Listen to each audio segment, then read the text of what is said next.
پیارے بچوں، فیضان درس حدیث میں ہم نے جو حدیث نمبر 73 یعنی 73 پڑھی تھی،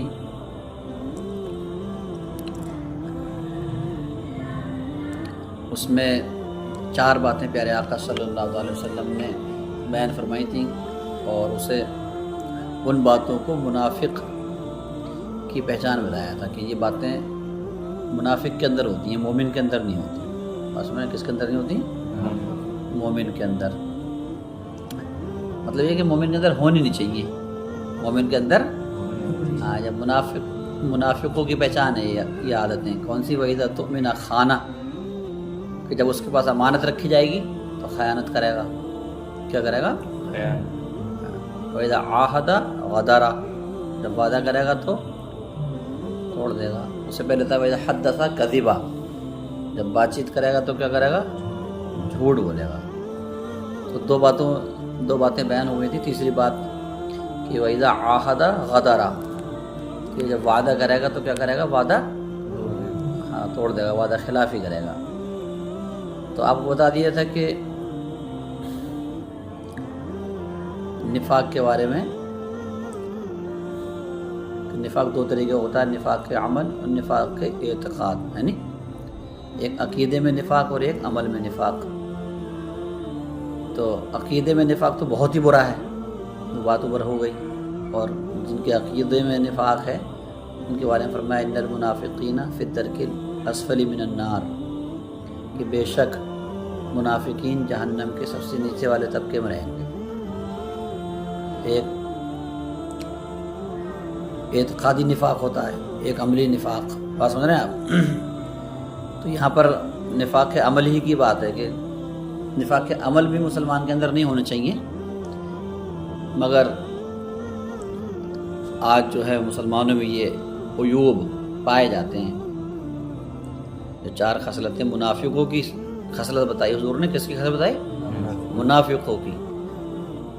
مگر آج کا رونا یہ ہے کہ یہ خصلتیں آج مسلمانوں کے اندر بھی پائی جا رہی ہیں، جبکہ یہ بہت بری خصلتیں ہیں۔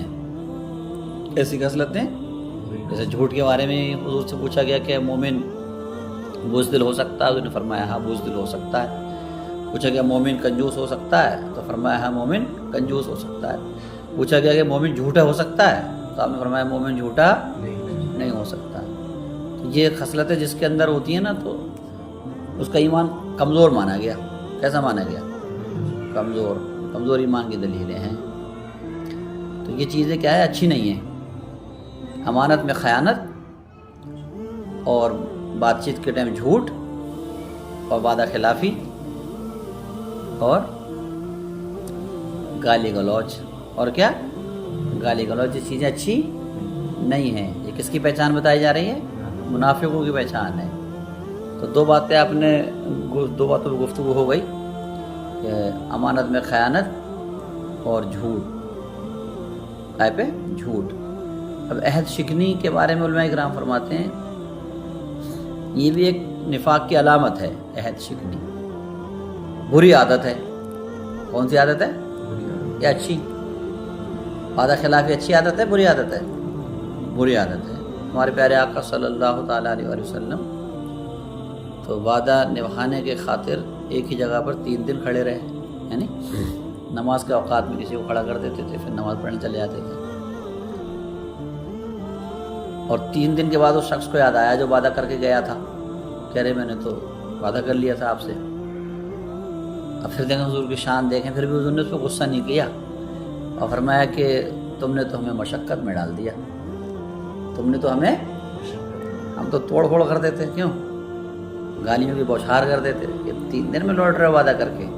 یہ پیارے آقا صلی اللہ علیہ وسلم کی سیرت مبارکہ ہے کہ وعدہ کیا تو نبھایا، اور خود کو پریشانی پہنچی تو اس کے باوجود یعنی غصے کی حالت، مگر کیا کیا؟ غصہ دکھایا نہیں، صرف یہ فرمایا کہ تم نے تو ہمیں مشقت میں ڈال دیا۔ غصہ تو آتا ہے انسان کو، مگر یہ مسلمان کی شان ہے کہ وہ غصے وقت گالیاں نہیں بکتا، غصے کے وقت وہ گالیاں نہیں بکتا۔ یہ ہمارے پیارے آقا صلی اللہ علیہ وسلم کی سیرت سے بھی ہمیں پتہ چل رہا ہے کہ آپ نے صبر سے کام لیتے ہوئے کیا فرمایا کہ تم نے تو ہمیں مشقت میں ڈال دیا۔ تو یہ عہد شکنی نفاق کی علامت ہے، بری عادت ہے، مومن کے شایان شان نہیں ہے۔ وعدہ کر کے اس کے خلاف ورزی کرے، یہ مومن کی شان نہیں ہے، بلکہ مومن کی شان ہے کہ وعدہ کرے تو اس کو پورا کرے، وعدہ کرے تو اس کو پورا کرے، اور یہ وعدے کو پورا کرنا امر مستحسن ہے۔ اللہ تعالیٰ ارشاد فرماتا اوفو بالعہد، اوفو بالعہد، جو وعدہ کرو تو اس کو پورا کرو۔ وعدہ خلافی کسے کہتے ہیں؟ وعدہ خلافی اس بات کا نام ہے کہ وعدہ کرتے وقت نیت و ارادے میں یہ ہو کہ وقتی طور پر ٹال مٹول کرنے کے لیے ہاں میں ہاں کر لیتا ہوں، حقیقت میں پورا نہیں کرنا، یہ ہے وعدہ خلافی۔ اگر وعدہ کرتے وقت ارادہ یہی ہے کہ وعدہ پورا کرے گا، جو کسی سے وعدہ کر رہا ہے تو ارادہ دل میں ہے کہ وعدہ پورا کرے گا، لیکن کسی مجبوری یا عارضے کی وجہ سے پورا نہ کر سکا تو پھر اس پر مواخذہ نہیں ہوگا، معذور ہے۔ یہ ارادہ پورا تھا، وعدہ پورا کرنا ہے، کبھی کوئی پریشانی کسی ایسی پڑ گئی، لاحق آ گئی کہ جس کی وجہ سے وعدہ پورا نہیں کر سکا تو پھر اس سے مواخذہ نہیں ہوگا۔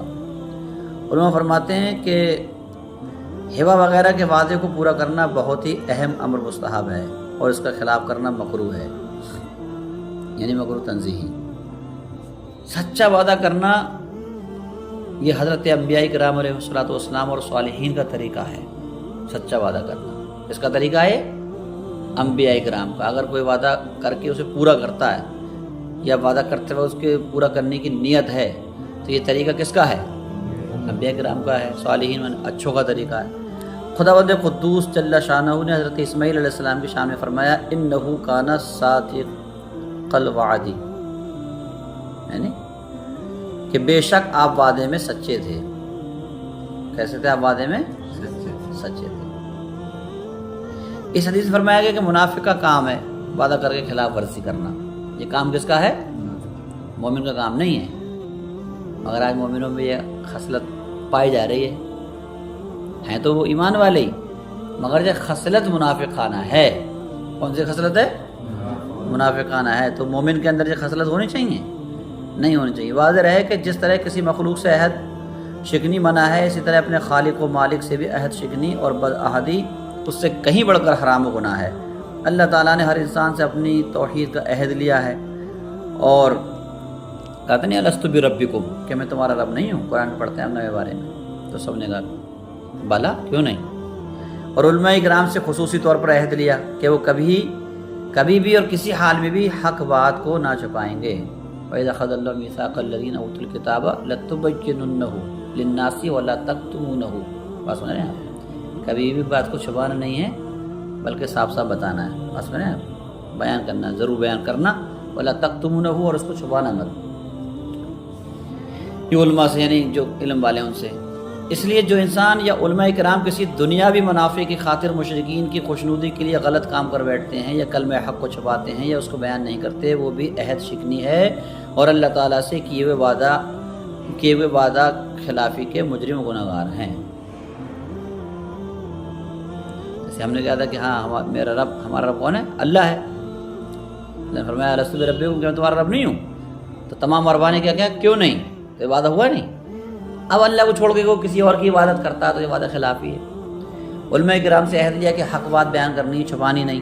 تو اگر کوئی حق بات چھپاتا ہے، جیسے پیارے آقا صلی اللہ علیہ وسلم، بالخصوص اس میں حق بات سے مراد پیارے آقا صلی اللہ علیہ وسلم کی شان ہے۔ اب کوئی حضور کی شان کو چھپاتا ہے، وعدہ تو یہ کیا تھا کہ چھپانا نہیں ہے، لَتُبَيِّنُنَّهُ، اس کو ضرور بیان کرنا، وَلَا تَكْتُمُونَهُ، اس کو چھپانا مت۔ تو اگر کوئی چھپاتا ہے تو بہت بڑا گناہ گار ہے، وعدہ خلافی کر رہا ہے۔ ہمیں مولا تعالیٰ اپنے وعدوں کو پورا کرنے کی توفیق عطا فرمائے۔ اور چوتھی چیز کیا تھی؟ وَإِذَا خَاصَمَ فَجَرَ، کہ جب غصہ کرے گا تو کیا کرے گا؟ گالی بکے گا۔ تو یہ بھی نفاق کی علامت ہے۔ جھگڑتے وقت گالی گلوچ کرنا اور گالیاں بکنا یہ انتہائی بری عادت ہے۔ کیسی عادت ہے؟ غصے کے وقت کسی سے تھوڑا سا تنازع ہو جائے، غصہ آ جائے تو گالیاں بکنے پہ اتر آنا، کیسی عادت ہے؟ بہت ہی معیوب اور گھنونی خصلت ہے۔ گالی گلوچ تو کجا کسی مسلمان یا کسی بھی انسان سے جس سے اس کی دل آزاری ہو، یا کسی مسلمان کو ایسے القاب سے یاد کرنا جس سے اس کو ایذا پہنچتی ہو، اس کو بھی اللہ تعالیٰ نے حرام قرار دیا ہے. کیا قرار دیا ہے؟ سورہ حجرات کی اس آیت کریمہ کو نگاہ عبرت سے دیکھیے اور منافقانہ سیرت اور فاسقانہ عادتوں سے توبہ کیجیے. اللہ فرماتا ہے اے ایمان والو نہ مرد مردوں کا مذاق اڑائیں، عجب نہیں کہ وہ ہنسی اڑانے والوں سے بہتر ہوں جس کے مذاق اڑا رہے ہیں. لا یسخر قوم من قوم عسى ان يكونوا خيرا منهم، یہ آیت ہے. اور نہ عورتیں عورتوں کا مذاق اڑائیں، ولا نساء من نساء عسى ان يكن خيرا منهن. بس آیا، ہو سکتا ہے کہ وہ ہنسنے والیوں سے بہتر ہوں جن کی مذاق بنا رہی ہیں. اور نام کو بگاڑ کے جو پکارا جاتا ہے اس کو منع کر رہا ہے اللہ. ولا تلمزوا انفسکم ولا تنابزوا بالالقاب، اور ایک دوسرے کو آپس میں تانا نہ دو اور نہ ایک دوسرے کے برے نام رکھو. اللہ اکبر.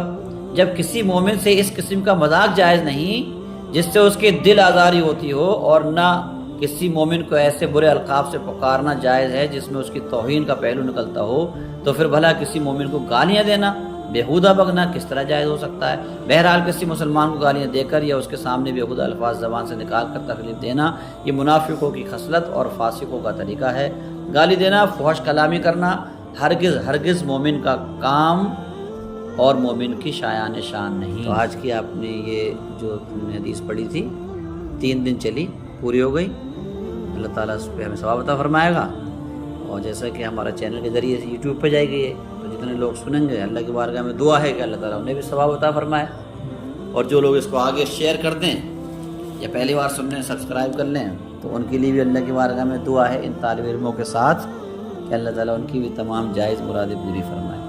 جو ان کی پریشانیاں ہیں وہ دور ہوں، جو ان کی جائز مرادیں ہیں وہ پوری ہوں. آمین بجاہ النبی الامین صلی اللہ علیہ وسلم.